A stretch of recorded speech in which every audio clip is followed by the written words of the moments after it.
Three. नमस्कार, आप देख रहे हैं प्राइम समाचार टुडे। 1 जून को मतदान खत्म होने के बाद लोग अपने अपने तरीके से मतदान के ओपिनियन की बातें कर रहे हैं।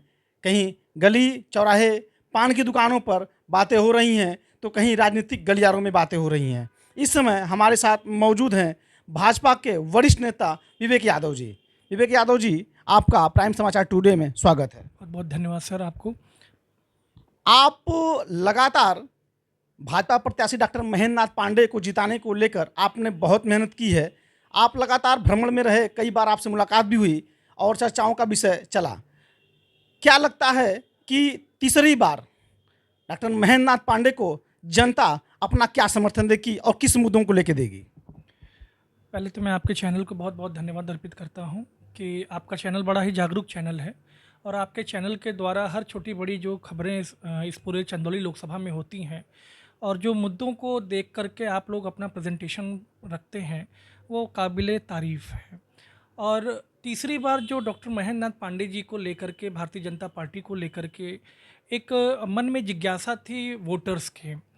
उनको ये बात अच्छी तरीके से पता थी कि जो विगत 10 वर्षों में भारतीय जनता पार्टी के द्वारा किया हुआ विकास है, उस विकास को आज की जनता, पढ़ी लिखी जनता पूरी तरीके से धरातल पे देख रही थी कि विगत कई वर्षों से जो प्रत्याशी चुन के आते थे, उनके बजट जो होते थे और वर्तमान में जो बजट भारतीय जनता पार्टी के सांसद महोदय के द्वारा लाया गया लगभग 7,000 करोड़ का, तो जनता इस बात को बहुत बखूबी जानती थी कि हम उस एक साधारण सांसद को नहीं अपितु एक केंद्रीय कैबिनेट मंत्री को चुनने का काम कर रहे हैं।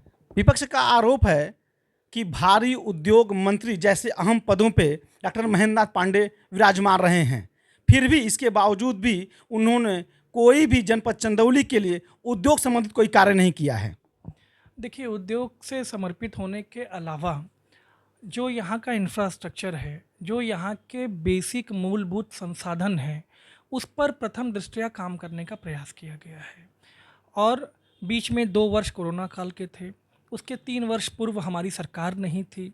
वो तमाम अड़चनों के बावजूद भी इतने अल्प समय में जो वो इतना बड़ा बजट एक मेडिकल कॉलेज से लेकर के ट्रॉमा सेंटर से लेकर के इंडो इजराइल तकनीक के आधारित पे कृषि को लेकर के और इसके अलावा डिग्री कॉलेजेस हैं, तमाम रोड्स हैं, इन सब को लेकर के जो काम किया है उन्होंने, उस काम को भी नकारा नहीं जा सकता।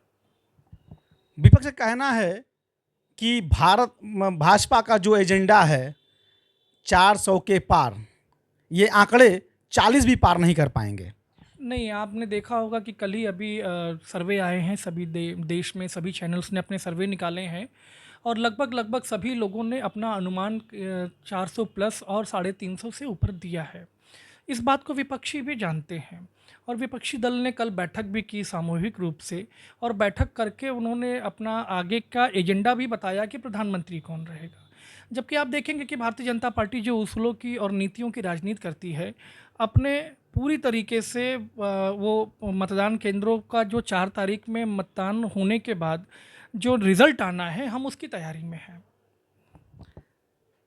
विपक्ष के ऊपर आरोप लगता रहा है कि ये सरकारें हमेशा जातिगत समीकरण को लेके, परिवारवाद को लेके चुनाव लड़ती आई हैं, लेकिन अब की बार वीरेंद्र सिंह जैसे अन्य जाति के कैंडिडेट को माध्यम से इनको टिकट दिया गया, ये आरोप कहाँ तक सही है? देखिए, विगत समाजवादी पार्टी की जो रणनीति रही है और जो कैंडिडेट्स उनके हमेशा बाहर से आए हैं चंदौली ज़िले में, उनके पास तमाम बड़े अच्छे नेता हैं यहाँ पे स्थानीय रूप में और जिन जातियों का बाहुल्य है यहाँ पे, उन जाति के भी यहाँ नेता बहुत अच्छे हैं ये।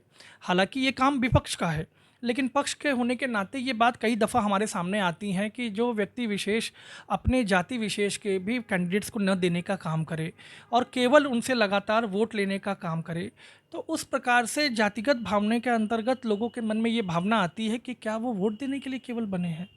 दोनों प्रत्याशी आपके आसपास एक ही जगह के हैं, एक ही विधानसभा के हैं, तो कहीं न कहीं स्थानीय स्तर पे दोनों प्रत्याशियों का आपसी लोगों से लगाव बहुत ज़्यादा रहा होगा। तो क्या लगता है कि दोनों प्रत्याशियों में से कौन भारी होगा? देखिए, ये पूरी तरीके से सर्वविदित है, सर्वव्यापक है कि डॉक्टर महेंद्र नाथ पांडे जी की जो लोकप्रियता है, जो कार्य की शैली है, जो भारतीय जनता पार्टी की कार्य की शैली है, और वो एक राष्ट्रीय पार्टी है और पूरे विश्व में सबसे बड़ी पार्टी है। और वीरेंद्र सिंह जी जो अन्य दलों में भी रहे और जिस तरीके से वो यहाँ पे पदार्पण किए, उनको लेकर के जनता पहले से ही उत्साहित नहीं थी। वो ये बात जानती थी कि जो उनका वोट प्रतिशत और मत प्रतिशत है, भारतीय जनता पार्टी के तुलनात्मक अध्ययन में वो बहुत पीछे हैं। चंदौली को विकास की नगरी बनाने की बात भाजपा कर रही है। उत्तर प्रदेश में सबसे अगर वो कोई उत्तम जिला होगा तो वो चंदौली की बात सामने आ रही है। तो क्या लगता है कि 2 बार जो कार्यकाल महेंद्र नाथ पांडे का रहा है, या तीसरा कार्यकाल क्या उसे बेहतर करेंगे, या यही इनकी रणनीतियाँ रहेंगी? देखिए, भारतीय जनता पार्टी की जो रणनीति रही है, जो उसका मैनिफेस्टो है, और चंदौली ज़िले को लेकर के डॉक्टर महेंद्र नाथ पांडे जी के जो सपने हैं, पहले उन्होंने विगत 10 वर्षों में जो मेन मुद्दे, बड़े बड़े मुद्दे थे, जो पाइपलाइन की चीज़ें थीं, और जो मेन आपकी जो चलती है लाइफलाइन की रेखा, उस पे उन्होंने काम करने का काम किया। और इस 5 सालों में उस लाइफलाइन के साथ में वो इंटरनल तरीके से ग्रामीण पृष्ठभूमि में, ग्रामीण अंचलों में अंदर जा कर के वो काम करेंगे। जैसा कि जहाँ तक मैं जानता हूँ आपके बारे में कि आपके पास जितनी भी योग्यताएँ हैं, वो क्षेत्रीय नेताओं में नहीं हैं। अचानक आप इतने पढ़े लिखे होकर भी आपका रुख जो है अचानक राजनीति की तरफ आया है। तो इससे क्या हम मान सकते हैं कि ये पिता से आप प्रेरित हैं, या आपको समाज सेवा या अन्य चीज़ें प्रभावित की हैं? नहीं, बिल्कुल आप ठीक कह रहे हैं। ये जो हमारे पिता भी प्रोफेसर कैलाश नाथ यादव, पूर्व सांसद, शिक्षा मंत्री, नेता विरोधी दल, इसी चंदौली की धरती से ही उन्होंने नेतृत्व किया और बहुत विभिन्न दायित्वों का निर्वहन करते हुए समाज की सेवा की। हम लोगों की शिक्षा दीक्षा जब होने के बाद हम लोग जब इस फील्ड में आना चाहते थे, तो हमारे पिताजी ने समाज सेवा के रूप में पहले ये कहा कि आप अपने पैरों पे खड़े हो जाइए। और पैरों पे खड़े होने के बाद संजोग ये रहा कि उनका साया हमारे सर से उठा, और उसके बाद भारतीय जनता पार्टी की जो नीतियाँ चल रही थी, देश में नरेंद्र मोदी जी की जो नीतियाँ चल रही थी, उससे प्रभावित होकर के हमने राजनीति का मुख रुख अब इख्तियार किया। जिस जाति से आप बिलोंग करते हैं, यह जाति समाजवादी पार्टी की कैडर वोट माना जाता है। मुख्य जो है मतदान इन्हीं कैडर वोटों से जातिगत समीकरण को देखा जाता है। ऐसे में आप अपनी जाति को भाजपा के कितने करीब मानते हैं? देखिए, मैं एक बात बहुत स्पष्ट तरीके से कह दूं, और ये मैं तमाम इंटरव्यूज़ में और तमाम प्रेस वार्ता में और तमाम जगहों भाषणों में भी ये कहता आया हूं कि ये जो टैग लगा हुआ है यादव समाज के ऊपर समाजवादी पार्टी को लेकर के, ये पूरी तरीके से निराधार है। उसकी सबसे बड़ी वजह यह है कि जितने भी राजनीतिज्ञ हैं, जब ये देश आज़ाद हुआ, कांग्रेस की गवर्नमेंट हुआ करती थी, तो यही वोटर्स और इनके जो पुराने पीढ़ी के वोटर्स हैं, वो कांग्रेस पार्टी को वोट दिया करते थे। और 77 में जयनारायण जी की जब सरकार बनी, उसके बाद 80 में भारतीय जनता पार्टी आती है, भारतीय क्रांति दल आती है, लोकदल आती है, इसके साथ साथ में जनता दल आती है। तो आप देखेंगे कि पूरी तरीके से यादव समाज इन जगहों पे रह करके सभी समाजों के लिए काम किया। 92 में जब स्थापना होती है समाजवादी पार्टी की, और समाजवादी पार्टी की स्थापना होने के बाद एक ध्रुवीकरण के रूप में उनको प्रस्तुत करने का काम किया गया कि वो समाजवादी पार्टी से ही बिल्कुल लगे हुए साथ चल रहे हैं। लेकिन पूरे देश में अगर आप उठा करके देखेंगे तो समाजवादी पार्टी एक राष्ट्रीय पार्टी नहीं है, और एक स्थानीय पार्टी उत्तर प्रदेश में होने के नाते जो लगभग उत्तर प्रदेश में 19.40% वोट दिखता है यादव समाज का, वो थोड़े दिनों तक आपको ये दिखेगा कि उस तरफ जाता हुआ है। लेकिन जब 2014, 17, 19, 22 और 24 के परिणाम आते हैं, तो आपको यादव समाज का वोट आपको पूरी तरीके से भारतीय जनता पार्टी के साथ भी जाता हुआ दिख रहा है। और जीत का आंकड़ा कितना होगा? देखिए, जीत का आंकड़ा जहाँ तक मैं जान रहा हूँ, मुझे पूरी उम्मीद है कि पांचों विधानसभा में लगभग 20 से 22 हज़ार का हर विधानसभा में मार्जिन होगा। पांचों विधानसभा को अगर हम काउंट करें तो ये लगभग संख्या 1 लाख के करीब होती है। इसके आसपास हमारा आंकड़ा होना चाहिए। गठबंधन प्रत्याशी वीरेंद्र सिंह ने कहा अभी हाल में ही अपने के इंटरव्यू में कि अब की बार जनपद चंदौली का जो सबका साथ सबका विकास और विकास में बढ़ रही चंदौली में विकास की बढ़ रही धारा एक मिथ्या है। भाजपा के प्रत्याशी इनको समाज से या इनको अपने मतदाताओं से कोई लेना देना नहीं है। क्या उनका आरोप कहाँ तक सही है?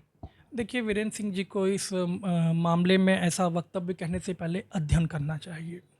भारतीय जनता पार्टी की सरकार 2014 से आने के बाद strongest party in the world हुई है। उसके ग्लोबल लीडर को लीडरशिप की मान्यता दी गई है विभिन्न देशों के द्वारा। और जिस जनपद चंदौली की बात वो कर रहे हैं, वो नरेंद्र मोदी जी के संसदीय क्षेत्र से सटा हुआ है।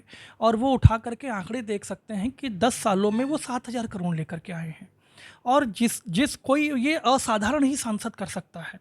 और जितने भी लाभार्थी हैं, जितने भी यहाँ पे अभी तक कार्य किए गए हैं, 497 करोड़ की ये रोड गई है, 88 करोड़ की रोड कैली कुरहाना की रोड गई हुई है, बाबा किनारा मेडिकल कॉलेज है, इंडो इजराइल तकनीक से वहाँ पे फलों के उत्पादन और सब्जी उत्पादन के लिए व्यवस्था की जा रही है, फुलवरिया में डिग्री कॉलेजेस हैं। इसके अलावा तमाम अंडर ब्रिज, ओवर ब्रिज, सारी चीज़ें NHAI के माध्यम से दी गई हैं। उनको अध्ययन करने की आवश्यकता है इस बात की कि केवल एक थोथले चीज़ों को प्रस्तुतिकरण कर देने से जनता भ्रमित नहीं होगी। हमारे साथ जुड़े रहे वरिष्ठ भाजपा नेता विवेक यादव जी। विवेक यादव जी ने ये कहा कि जनपद चंदौली की जनता विकास के मुद्दों को लेकर और कई अहम मुद्दों को लेकर डॉक्टर महेंद्र नाथ पांडे को अपना भरपूर समर्थन दी है। देखना है कि 4 जून को क्या होता है। धन्यवाद।